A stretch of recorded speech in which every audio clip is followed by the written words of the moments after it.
Thanks everyone for joining us. Thank you to One World Identity for putting this amazing conference together. My name is Marc Hochstein. I'm the editor-in-chief at American Banker. And for the next hour and 15 minutes or so, we are going to be talking about the business of identity. And before we start talking about what exactly that means, I'm going to ask each of the panelists to briefly introduce yourselves and talk about what you do. Let's start two spots to my left. Pascal. Pascal Bouvier. I'm a venture capital investor. I've been investing in the fintech space for the past 7 years. Currently, I'm a venture partner with Santander InnoVentures, the fintech venture arm of the Santander Group. Stuart. Stuart Lacey, the founder CEO of Trunomi. Trunomi is a consent-based data sharing platform, effectively allowing you to share what you want, with whom you want, for how long, under what context. And we've just started moving, actually, from like startup to early stage growth, so 4 years in, and I've certainly got some stories to share about how it all looks. So thank you for having us. Sir. Hi there, my name is Boysen. I'm with a company called SecureKey in Toronto. We're doing a digital identity and access network in Canada. Allows Canadians use their bank account along with their cell phone provider and their state driver's license to enroll for a service that allows them then to go to destination services like healthcare, tax, or private sector services like insurance to get access to the services they want. My name is Matt Thompson. I'm leading the initiative at Capital One to externalize our identity services, which are now available on our developer exchange, developer.capitalone.com.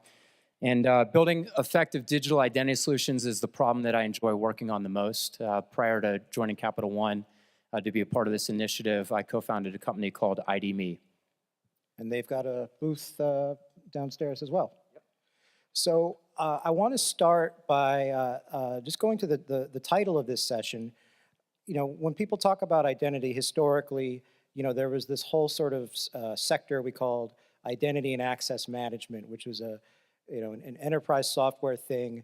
But identity was like a department, almost like kind of like HR or legal. And now, you know, we have a whole identity conference. We're talking about identity as an industry. Why is identity starting to be seen as a business in itself, as opposed to just some corporate function? Maybe we'll start with Matt. Yeah, sure. So I think for us, we're constantly looking for ways to enrich our customers' lives. And one of the ways that we can expand the trust that we have with them is by providing them trusted interactions with merchants in their digital life. And so for us, and specifically the initiative that I'm a part of, focusing on the enablement aspect of digital identity and the value that that creates for the broader ecosystem is really what has gotten us excited about the potential in this market. Andre, your thoughts? So what is identity a business now? Yeah, as consumers, when we were first on the internet, the number of services we were trying to get access to on an individual level wasn't that high. Over time, though, we're starting to see more and more services are being moved online. And so the number of relationships we have online has continued to grow. And the numbers vary, but consumers are having upwards of 100 to 130 user IDs and passwords today. And it's not reasonable to ask them to have good internet hygiene at all these destination services because it's just way too much to remember. And so what we're seeing is that if we're really going to move this business along, we've got to make it easier for consumers to get access to these services without getting into these long registrations everywhere they go. And when you think about how payment credit card networks work, I don't have one Visa card for every destination service that I go to. I have one or two, and I use those everywhere else. And so we're seeing that transition starting to happen in identity and access. Pascal, I mean, you're as a VC, you're scouting for opportunities, investment opportunities in the identity business. I mean, what do you see as the drivers of this becoming a proper industry? To me, it's the same driver that we've seen at play with other industries from the onset of the internet, right? Every industry, music, news, newspapers, and so on and so forth, has gone through unbundling and then rebundling of their services and products. And the rebundling happens in a completely different way than pre-unbundling, right? So the internet as a vector to abstract business pieces that were implicit and making it explicit. So I think that's the way that I would answer it, right?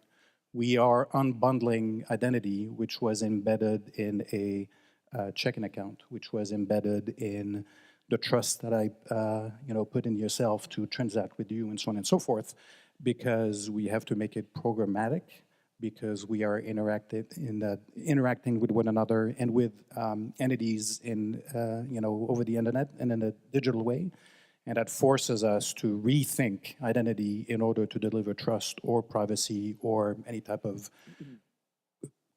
commercial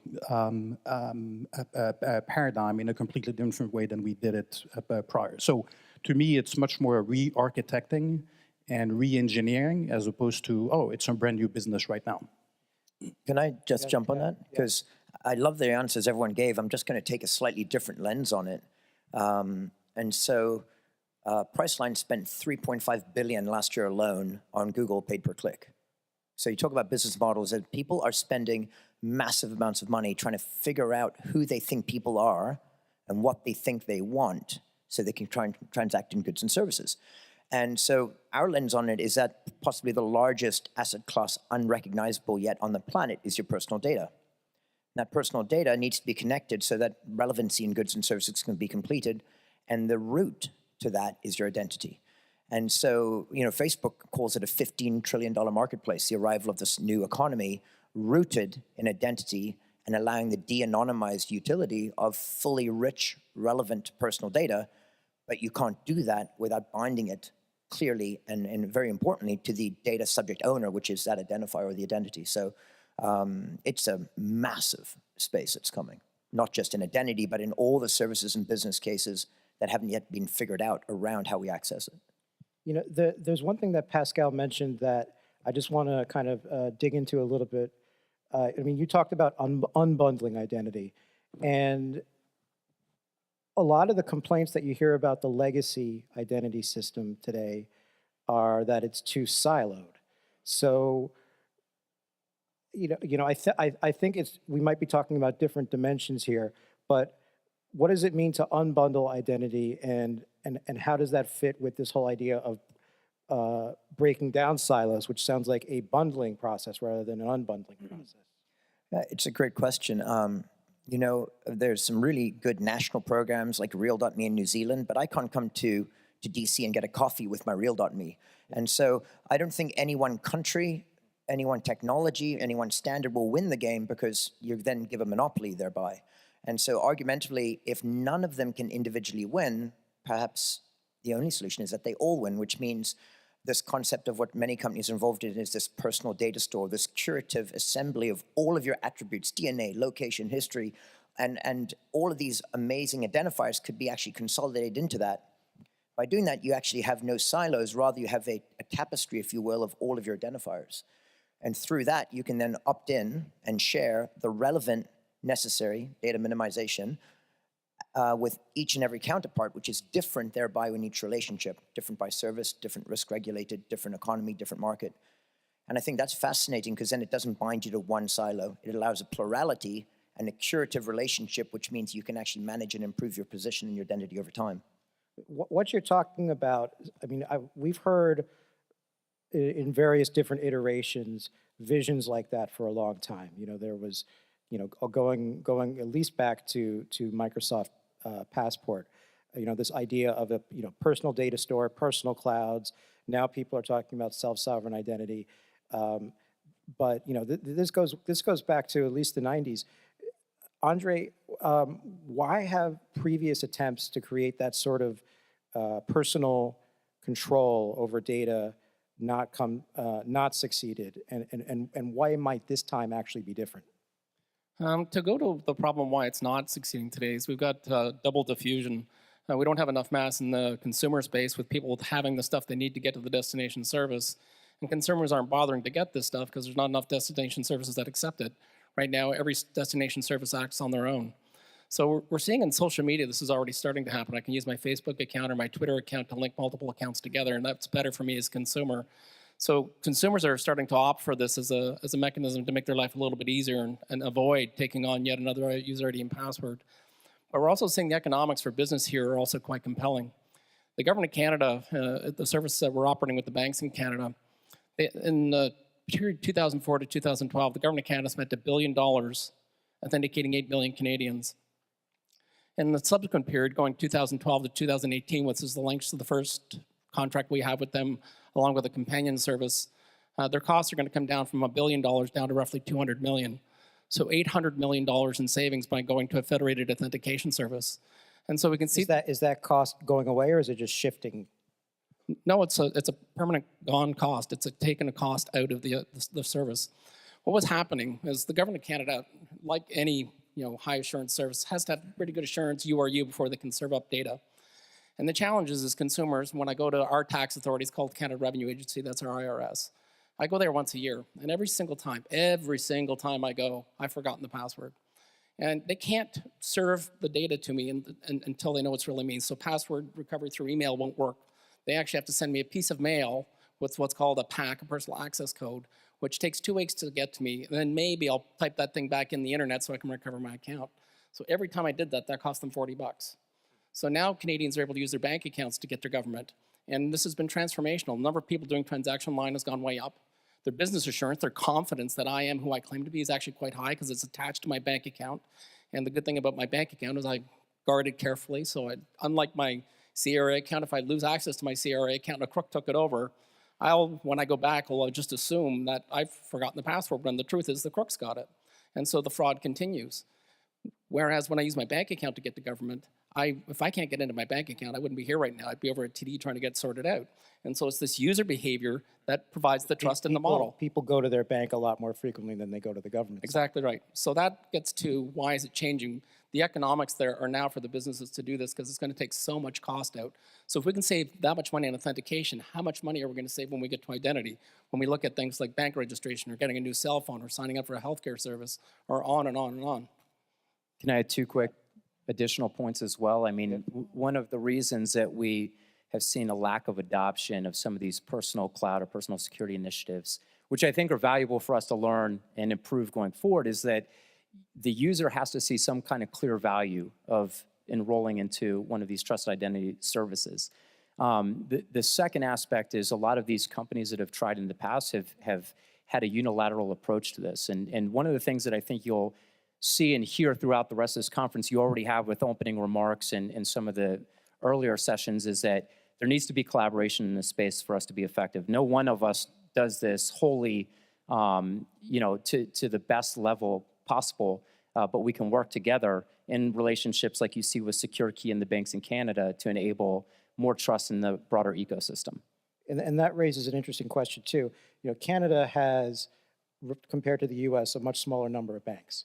We've still got, although the US banking industry is become very consolidated, particularly since the crisis, we still have a total probably about 6,000 plus depositories.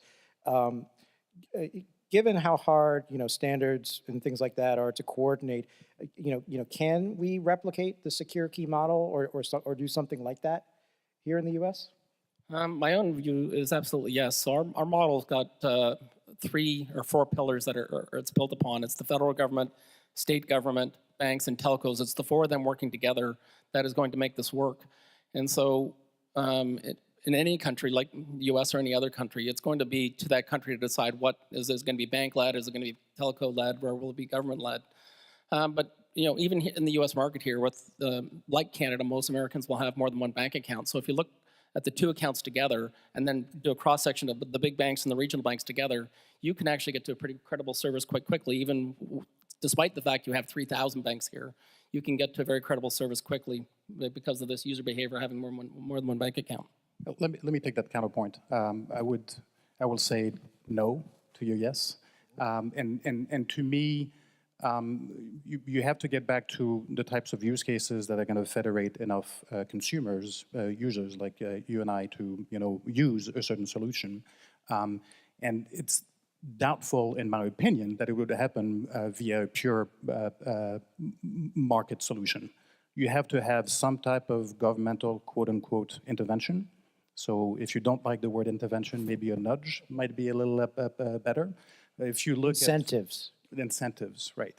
if you look at the data, right, it's very difficult to avoid the fact that countries that have, number one, a national identity scheme, quote unquote, in the physical life, in real life, and number two, have a government or a group within a government that is visionary enough that realizes that they need to tie that physical national identity scheme to some type of digital identity solution, are the ones that are the more advanced on this path, right? So I would reformulate the question. Is it possible for a country that doesn't have a national identity scheme to come up with federated digital identities out of, quote unquote, the thin air of the marketplace and private enterprise?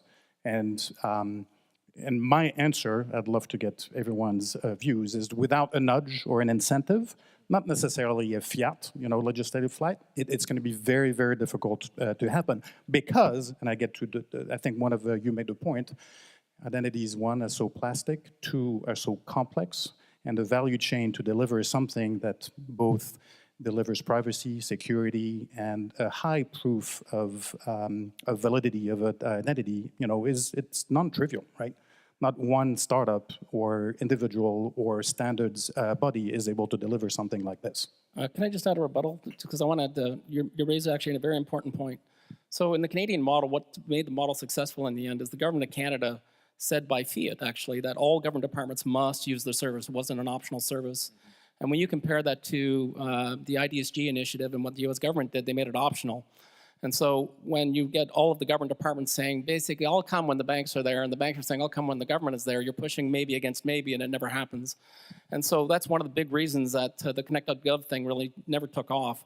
The second big reason is in Canada, we chose Main Street providers like banks to be the anchor in the ecosystem. In the US, they took a different approach. They said it's going to be Connect.gov and Verizon and Symantec. And these are all great companies, but from a consumer point of view, you're asking somebody, Joe Internet in Idaho to understand why he's using a Symantec account to get to IRS. And there's a dissonance there that doesn't really make sense for the consumer.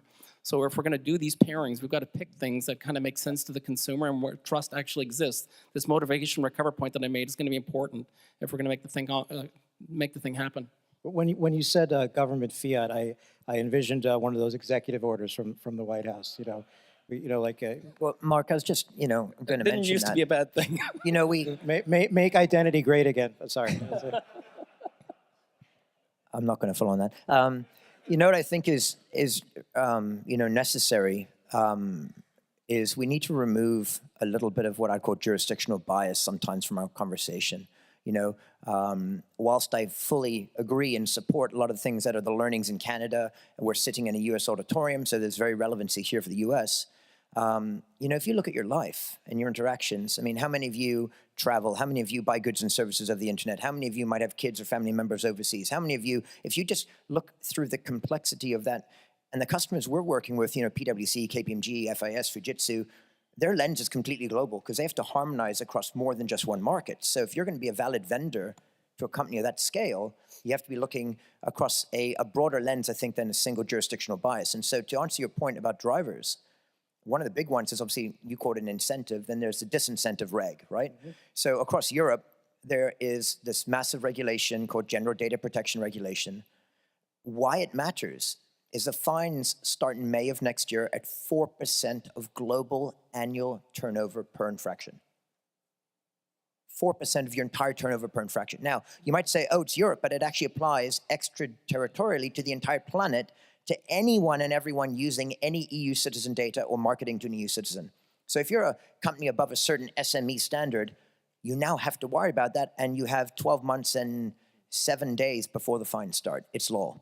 So this is driving adoption in places where I think a lot of the really strong commentaries, and SecureKey does brilliant stuff, and I'm a big fan, by the way, on the commercialization, cost savings, but you've got other motivators that I think critical: user experience, regulation, adoption, timeline, sensitivities. And so I think, our lens at least is just different in that we look at it from our offices in different parts of the world around what would be an interoperable solution. And I think we have to take into account those variabilities as we try and as we look at it. I just want to zoom out the lens a little bit, to stay on get back on the business theme. So what are some of the actual services that are being in demand in the market, or that would solve a market problem? And importantly, because we all have to keep the lights on. What are the revenue models? I'm going to start with Matt. Yeah, sure. So some of the identity services that we started externalizing were around trusted registration, identity verification, and then strong authentication. And so those are the specific things that business customers have been asking for financial institutions to provide. And so that's where we started to meet that customer demand.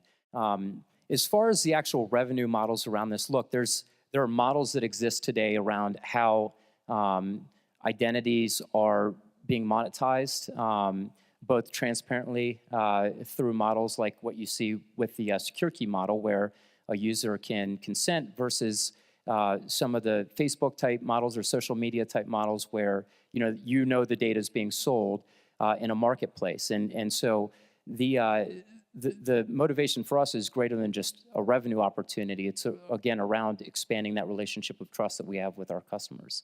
Now, earlier today, so when Edward Snowden was giving his talk, he was saying that, there's certain things you need identity for, there's certain things you don't need identity for. And if someone's shopping on Amazon, as long as they could pay, how much do you really need to know about their identity? Matt, well, like what are the use cases where a bank grade Sure. KYC really has value? Yeah, I think where we're focused is on use cases where trust matters, and you need to have confidence in the person that you're interacting with. And the services that we've externalized enable our customers to be able to do that very well, and for businesses to be able to rely on the assertion that we make that this is who we say they are and that they say they are, and do it in a way that promotes transparency with that customer being able to exchange their data and get a benefit from it. I'll go a quick step on that maybe. One of the things Snowden said this morning, which we completely agree with, is the data that you're sitting on, if you're not careful, it's becoming a liability as much as it's an asset to you, right? And so at companies, you need to really start to look closely at what have I been collecting, how have I been collecting it, and should I even be on it? And that's part of this new world we're in, called the sharing economy, the access economy. There's a reason Uber owns no cars. There's a reason Airbnb owns no real estate. They are the intermediary, the marketplace, if you will, between the actual real owner of it, the house or the car, and the person that requires access to it. So in identity, there is a real ultimate owner, the human being, the identifiable human being.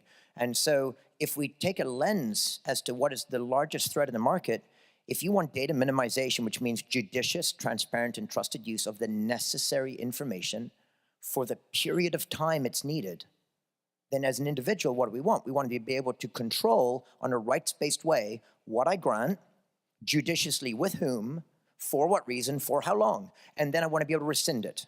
And so what's fascinating there, and you talked about in your panel just before, like the ability for data to effectively expire. And at Trunomi, we can control the entire life cycle from grant to rescission to portability. And I think that for us is really interesting because it allows you now to connect to the individual on a really judicious and trusted and necessary use of their data. And then we tend to find they grant more data if they know that they can trust it's used within a certain organization, not subject to leakage and monetization externally. Now, I mean, what you've described is very virtuous.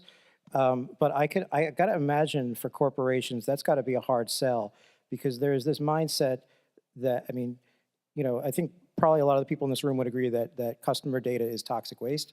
But forever we were accustomed to businesses thinking data is gold. That's my insight. That's my insight on my customer. So.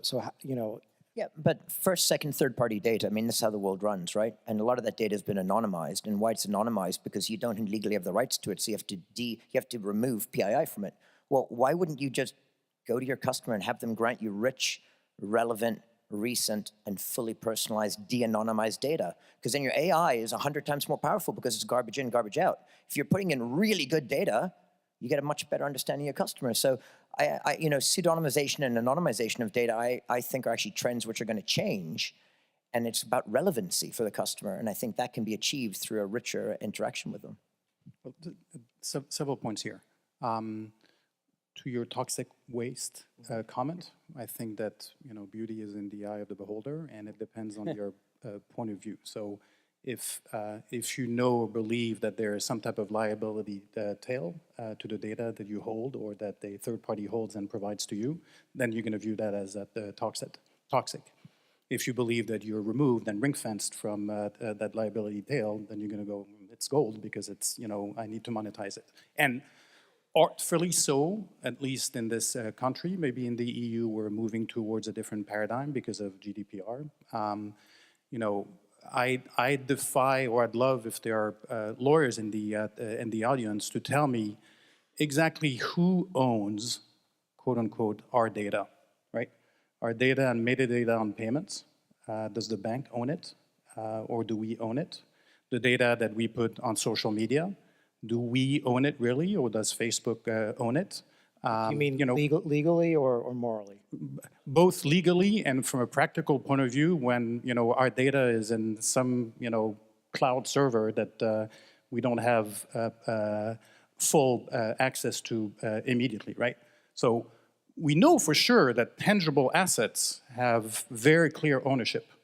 We know for sure that intellectual property has very clear ownership, right? It's defined legally, and actually the enforcement of these laws that provide us with assurance of ownership is one of the vectors for the economic growth of any free market. We don't know who really owns our data. It might be written somewhere in some type of jurisprudence, but I bet you that large corporates or banks absolutely do not want that to be fleshed out, because as soon as we flesh that out, then there's going to be clear liabilities as well as clear asset and cash flow streams that people either have access to or do not have access to. And so to wrap up my comment, I believe that in order for us to fully actualize federated digital identities that are built off of data streams that we create directly or indirectly, right? We need to have some type of clarity on that ownership. Hey, Marc, I want to add, I think there's an opportunity to remove some of the toxicity as well that happens because a lot of the identity solutions today provide raw PII associated with an identity. And if you can minimize the data to what's necessary or do it in a privacy enhancing way, like one of the examples I always hear Andre use is, when I go into a bar, you don't need to know that I'm a certain age, you just need to know that I'm old enough to be in that establishment, right? So by building solutions, digital identity solutions that remove the toxicity by minimizing the data and providing a privacy enhancing way for that information to be shared with assurance. With assurance, yeah. And the specific limited number of attributes needed to unlock the value for the user, I think a lot of that can be pulled out of the system. Yeah, we're actually, just to your point, which I love, we're working on a POC right now with one of the largest cigarette, alcohol, tobacco kind of companies on the planet. And you're absolutely right. The current process is usually you got to go to LexisNexis check, or you've got to get a driver's license check. And people don't want to show that if they just want to access something that is age-gated. Rather, can't you just be able to extract a valid pass-fail? Right. Your birth of date equals greater than or less to. Done. Right? And then that company, that brand, can let you opt in a trusted and transparent way to whatever additional services they want to offer you under very clear terms and conditions and usage, which I think is where this is heading, and that's what Edward was talking about as well. There's two words I heard that reminded me of the very important thing we need to talk about. You used the word assurance, and you talked about liability. Andre, in SecureKey, what is the liability, like, since you're trusting the banks that they vetted their customers when they're logging into the government websites, what is the liability of the banks to the Canadian government in that program? Yeah, that's a great question. So when the RFP from the government first came out, they wanted a liability model where they were entitled to sue. And what we kind of were able to persuade them is that's really not what they want. I know you think that's what you want, but it's actually not what you want. So the whole mortgage-backed fiasco in the US happened because all care left the system. Banks always cared about the risk they underwrote in the loans because it was going to be on their books for a long time. As soon as we securitized the mortgages and the banks didn't care about the risk, all care left the system. And so what we don't want to create in the identity system is a lazy RP, somebody who's going to rely on their right to sue to keep the data safe. That's a bad model because they won't do the right thing. We want, when you do an identity proofing, the destination service needs to be in a very careful and slow, thoughtful mode when they do this. We don't want them saying, being cavalier, oh, I'll just sue the bank if they didn't get it right. That's not the right kind of model. So we want a model where the RP cares what happens. That's the first point. To answer your question, how does the model work in Canada? As I talked about, the previous generation service the banks had was called SecureChannel. And we've already talked about all the fraud and costs that were in that system. They had a user ID and password, which was a level 2 assurance. The challenge was it was low velocity. And so the banks also have a user ID and password thing that was level 2, but their thing is much better because of the user behavior, I care about it, and the banks have velocity. They know what's normal for me and what's not, and they know when I break my pattern. So it's not reasonable for the government to say, I'm going to get a better assurance at a lower cost with a happier customer, and I want the right to sue as well. It doesn't make any sense at all. And so the model we got to in Canada is, look, level 2 credentials are not perfect. So provided the bank did the right thing, they operated the level 2 credential in good faith, at the same level they would have on their own account, there is no liability. And because they're getting a much better service than their own level 2 service that they would have had on their own. And so that's how the liability model has unfolded in Canada. And what's interesting is that's actually how the model works already today in street identity.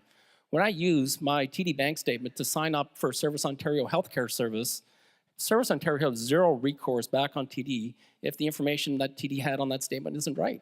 So too with the state driver's license. The bank can't sue the state if they erroneously enrolled me in the driver's license program with the wrong name and address.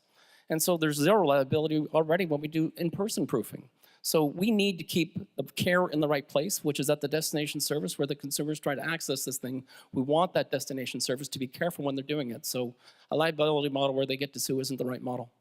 I think you can look in Virginia as well, and I want to applaud the work that the Commonwealth of Virginia has done around digital identity law, which they were the first state to pass legislation that addressed this subject. And it effectively said, you know, so long as you're abiding by standards and trust frameworks and comply with the certifications around your solution, then you know it effectively minimizes the liability that identity providers have.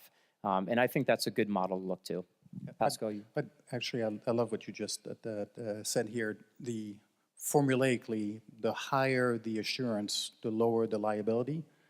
And the third leg of the stool is how do you dial up or down privacy, right? To ensure that the consumer or the individual is well protected. Which, for me, means that I'm getting back to, I think it's Snowden made that comment that you brought up, right? If you're on Amazon or you don't need identity. To me, that's hogwash.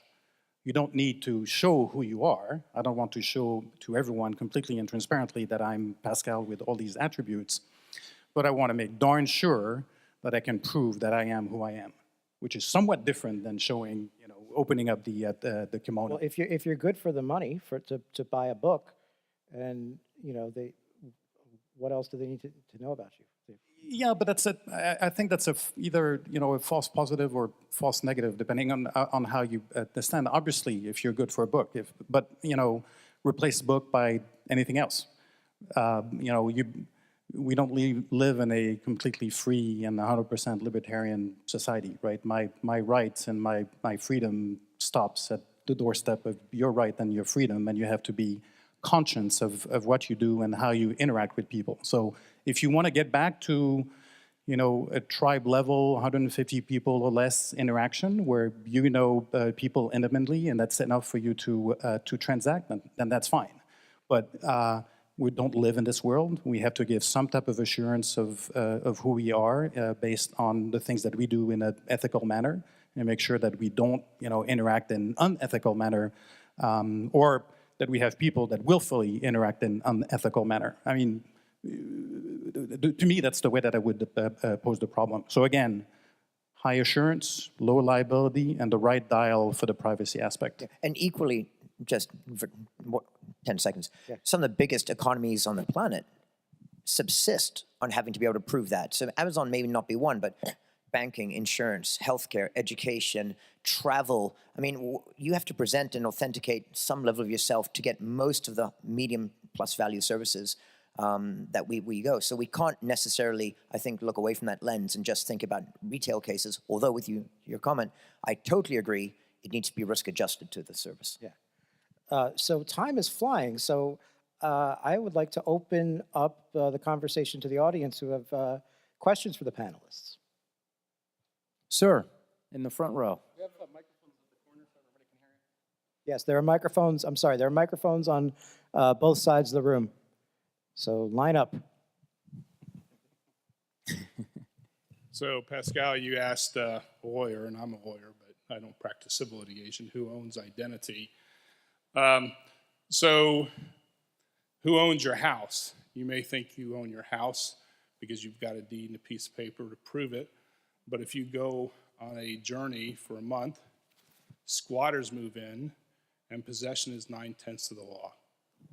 And you've got to try to get back into your house. So that's the situation we have with identity. I sent you an article, and it's from a professor, and it's from a journal, the John Marshall Journal, if I can get to it. While you're And it looking that talks up, just about- one thing which is interesting to your point is it's not just about legal ownership. It's what are defined as rights, title, and interest in our data. So there's like legal title to it, but you might have joint and several rights. For example, if you're using Fitbit and you create with Fitbit, you both actually have interest. And then there's interest. Might be interest is rights and title combined, but interest might be I'm just interested. And so I think when we're using, in this conversation, we frame it a slightly broader than one specific legal application, but in our interest and how our data is being used, whether it's rights, title, interest, or combined. Just a quick comment there. Right, and that sort of fits in. The article is entitled "The Ownership and Exploitation of Personal Identity in the New Media Age," and that's by Thomas Hemnes in the John Marshall publication. So basically, yes, you own your identity, but other people have certain rights to it, but they only have certain rights to, say, a broad aspect. So when you walk into a store, I'd say the store has a right to know that a person entered the store. They don't necessarily need to know that it's you by your name, your social, and all the other things tied to loyalty programs. So there are tools that can be used to minimize that sort of thing, and really they're in the hands of the consumer, and that's a smartphone. You can't make the stuff that's already in the wild biodegradable, but you can ignore what they're delivering to you by their use. I kind of think of what companies do now with identity as the SNL skit Bassomatic. They take your identity, they put it in the Bassomatic, they serve it to you in ads and tell you it's good. Well, you can block those ads. So it's not only controlling your identity, but it's also controlling the feedback that companies think they get from exploiting your identity. I want to just, I'm not sure that I'm convinced that ownership for identity is the right term. Trying to own identity is trying to like own the air you breathe out. Once it's out there, and you can't really get it back. I think a different thing is to look at what we use identity for. And the two things we use identity for is one is for assurance. We need to have a certain amount of confidence you are you. And so that's one clear use case for identity. The other is to trade on identity. And so there's a lot of people who make money or monetize identity information. And so on that second one, I think it's a bit of a fuzzy thing. In a perfect world, me, the consumer, I would get the money from the deals for monetizing my data, not somebody else. So that, brings us back to the business model question, is how are we going to make this all work? And in my view, there's only two business models: destination pays or user pays. And so in the user pay model, we have that already, and that's the Facebook model. So let's think about this for a second. We all kind of get that healthcare is out there, and that's going to be one of the great use cases that can be served by digital identity. So I'm going to go in the morning, and I'm going to talk to my doctor, and she's going to give me a prescription for a problem I'm having. And so I get this e-prescription, and I send it over to the pharmacy because I want to get the pharmacy to ship me the thing back to my house. And then I go over to my insurer so I can make a claim so I can get the money back. In the Facebook model, what's going to happen is the screen behind me, I'm going to see a Facebook ad for the special cream I just got for 6 weeks, right? And so you have to ask yourself as a consumer, is that the kind of model you want to have? That's a user pay model. You're paying a privacy tax and you're paying an attention tax. So I got to look at the stupid ad for the cream I've already got, so I don't need the ad anymore. I've already got the stupid thing. So so I'm paying an attention tax, and it's also a privacy tax. If I'd known that this was the consequence of me giving my data to Facebook, I'm not sure I would have given it. So that's the user pay model. Destination pay model is where Amazon and every other merchant on the planet takes credit cards. So they pay a 2% fee for taking a credit card to do a transaction. And so that's the destination pay model. And what you saw with the Government of Canada, that's a destination pay model. And there's a huge savings for them to do that. And so I think that's going to be the two choices. And my own view is that the destination pay model is a much better way to go because users have control about how the information is used. Andre, you can have a win-win, though. I mean, one of the things that's really interesting about this is I don't think it's an either-or anymore. Right. The Royal Navy Lifeboats, a huge charity in Europe, had to redo their consent marketing permissions to just use personal email addresses to market. And so they were worried that 30 to 60% of their entire organizational base in Salesforce would get lost if they didn't handle it correctly. That's a huge drop in ROI and access. And so they invested a huge amount of time to try and do it the right way. Fascinatingly enough, they had 38% drop off. But the very next quarter, they actually raised more money from their donors than they ever had in history because the amount of donor contributions went up because people started to really attach to the fact that there was a trusted and transparent and a caring relationship. So in this case, you had a company probably get rid of 30, 40% of the list that probably never would have given them money anyways, dropped the noise factor, cleaned up the lives of those people that might have consented without realizing it a long time ago.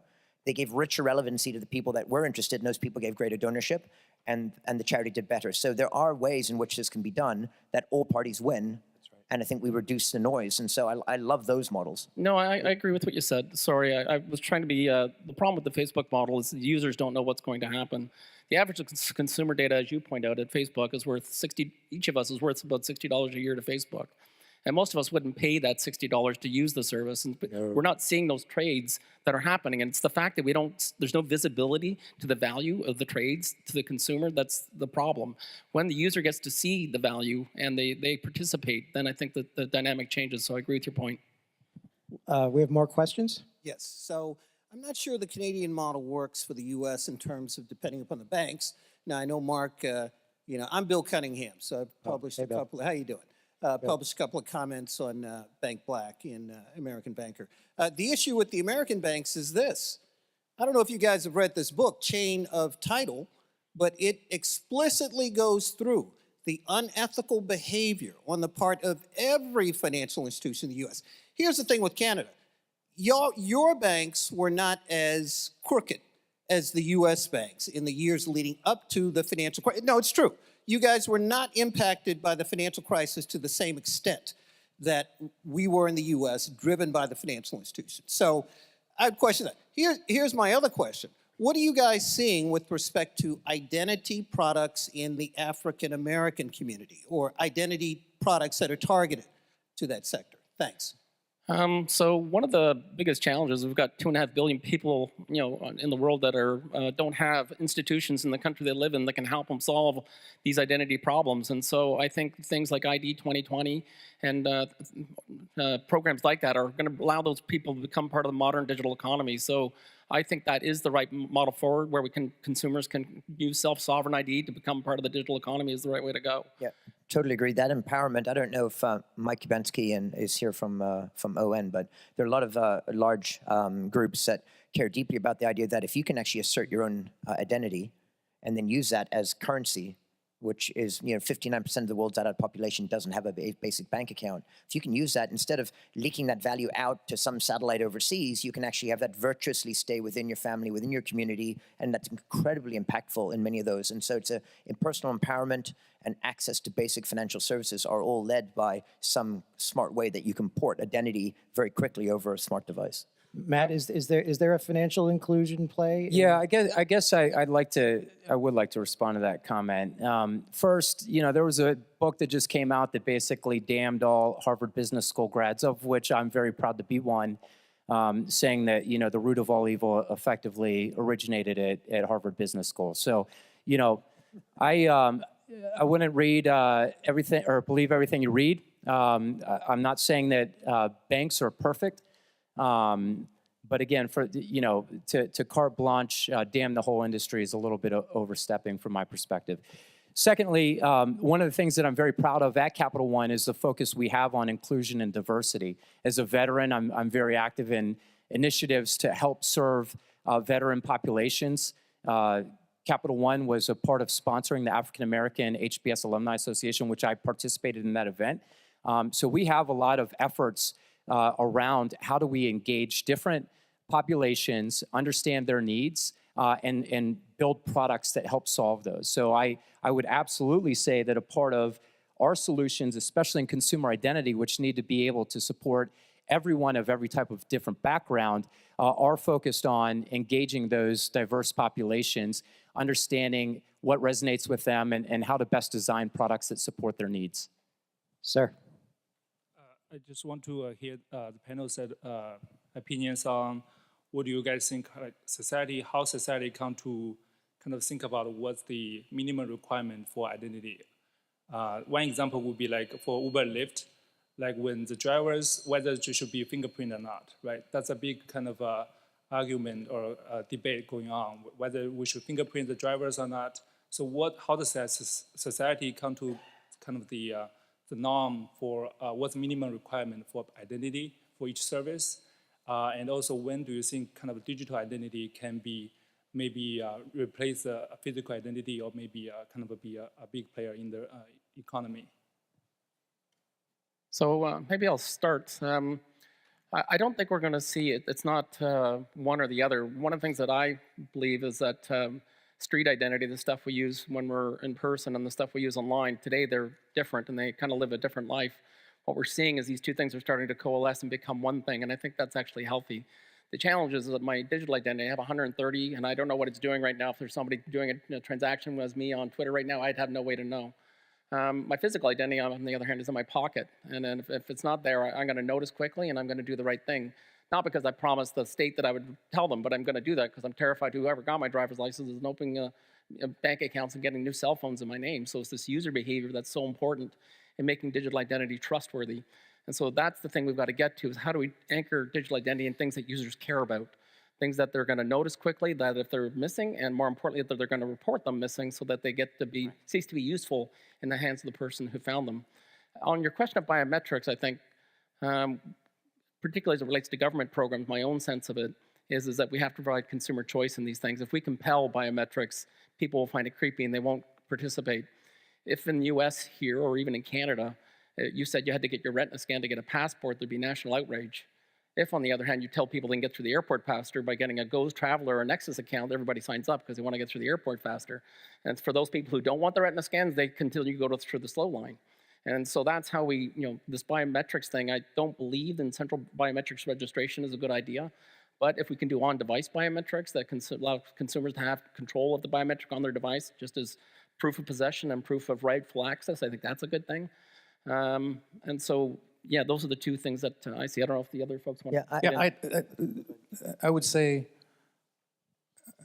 I like the framework of the construct where there are less rules, a minimal set of rules that are very, very clear, and a fairly rich environment with principles, and principles that you're able to navigate through any type of behavior that can be checked, reputation, and so on and so forth. So whether we have the same placeholder, 5 rules for Airbnb and Uber and everything else, that's open to debate.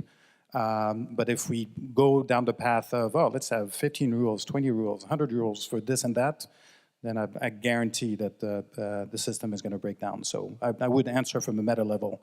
A few rules that are very clear, off of which everyone can be guided through with a rich environment for principles. I'm just going to say quickly, it's interesting, identity is a counterparty relationship. A lot of people forget that, right? If I present to you my voice as my password, if you don't have the voice file, it's completely useless to you, right? And so you have to come up with ways that both sides can do it. And if you recognize that you've got different companies, different laws, different regulations, different products, different technologies, to make one ubiquitous, counterparty agreement for everything, it's probably unlikely. So what is common in all of it is the ultimate end human being. And so I think any real solution systemically would have to navigate through trying to involve the one common element through the fracture to all other things that are equally important to all these other parties. But if it's counterparty, both people have to be in the game. Matt, and then we'll take the last question. Yeah, I would say that the use of digital identity exceeds that of physical identity when more trusted identity solutions emerge in the market. And that's what's lacking today. And I don't want to beat the dead horse here, but effectively, We have to design for trust in these solutions, trust with the relying party or business customer that they're going to trust the assertion we're making, trust with the consumer that they want to use and share the information in this ecosystem. And when those things come together, you'll see digital identity exceed the use of physical identity. Sir. Thank you. So I'll start by trying to respond to a question that was posed earlier. I think the question was specifically not who owns my identity, but who owns my data. And the references that I think were pointed out were Google, Facebook, Uber, and the likes. And classically, this is looked at from a privacy standpoint. And through an interesting set of events, I got involved with a working group, the Berkman Center, and MIT, which is a confluence of both legal and technology. They had some different perspective to it. And fundamentally, it actually comes down to a copyright issue. It's not a privacy issue, it's a copyright issue. It's sort of the seminal law that overrides all this is something known as the Digital Copyright Millennial Act. The reason I reference that is not only do you own your own data, so that's the answer to the question you posed, but more importantly, I'll submit to you that the platforms that you reference don't want to own your data, thereby because they lose all their safe harbors. And Google, Facebook, Uber, Airbnb, Amazon, the people that are collecting that data would fundamentally be sued out of business within 12 months if they didn't have those safe harbors. A good, for example of that is Twitter got sued 16 times last year for promoting terror, and I think there's a case in San Bernardino now that just got launched for promoting terror activity and terror recruitment. Every single one of them was summarily thrown out of court before it even got to the courthouse steps. So I'll start with that in response to the question you posed earlier. I actually think that leads to some very interesting over-the-top services when you empower people and make them aware that they own their own data. And the platforms actually make it quite easy. If you look at Google Takeout and some of the APIs that export your data out, it's quite easy to get back to. My real question comes down to something a little more fundamental and kind of interesting. We've gotten through an entire discussion without mentioning ledgers or blockchains. But there are two sort of approaches. There's this whole notion of a centralized approach, which seems to be gaining the momentum of the mind share in the market and the thought leadership and where the investment is. But there's also a decentralized approach. And I was just wondering, in your opinion, from whether it's a sovereign identity, a self-certifying identity, or having a centralized approach where a third party is asserting on your behalf, who ultimately becomes the winner? Where's the investment going and where's the value, and who benefits the most from a centralized system versus a decentralized system? Well, we are fully decentralized, so I fully agree with your thoughts on it. And where distributed ledgers play in this is yet to be figured out. There's some risk and regulatory requirements, but certainly I would say that one large centralized data set has two big issues. One, it's a massive bullseye. Number two, it means that the ultimate person has to always go to that reference company for permission to act. And that creates all kinds of antitrust issues, cost issues, interference, intermediary delay. And so distributed with versions around self-sovereign, with applicable use of distributed ledgers, possibly, not panacea type, but I think is very much the way it's going. And we unfortunately are out of time, but this has been a fascinating conversation. I could go on all day, but I believe it's time for lunch. So thanks everyone for listening. Thanks to the panelists. Thank you. And thanks to One World Identity for putting this together.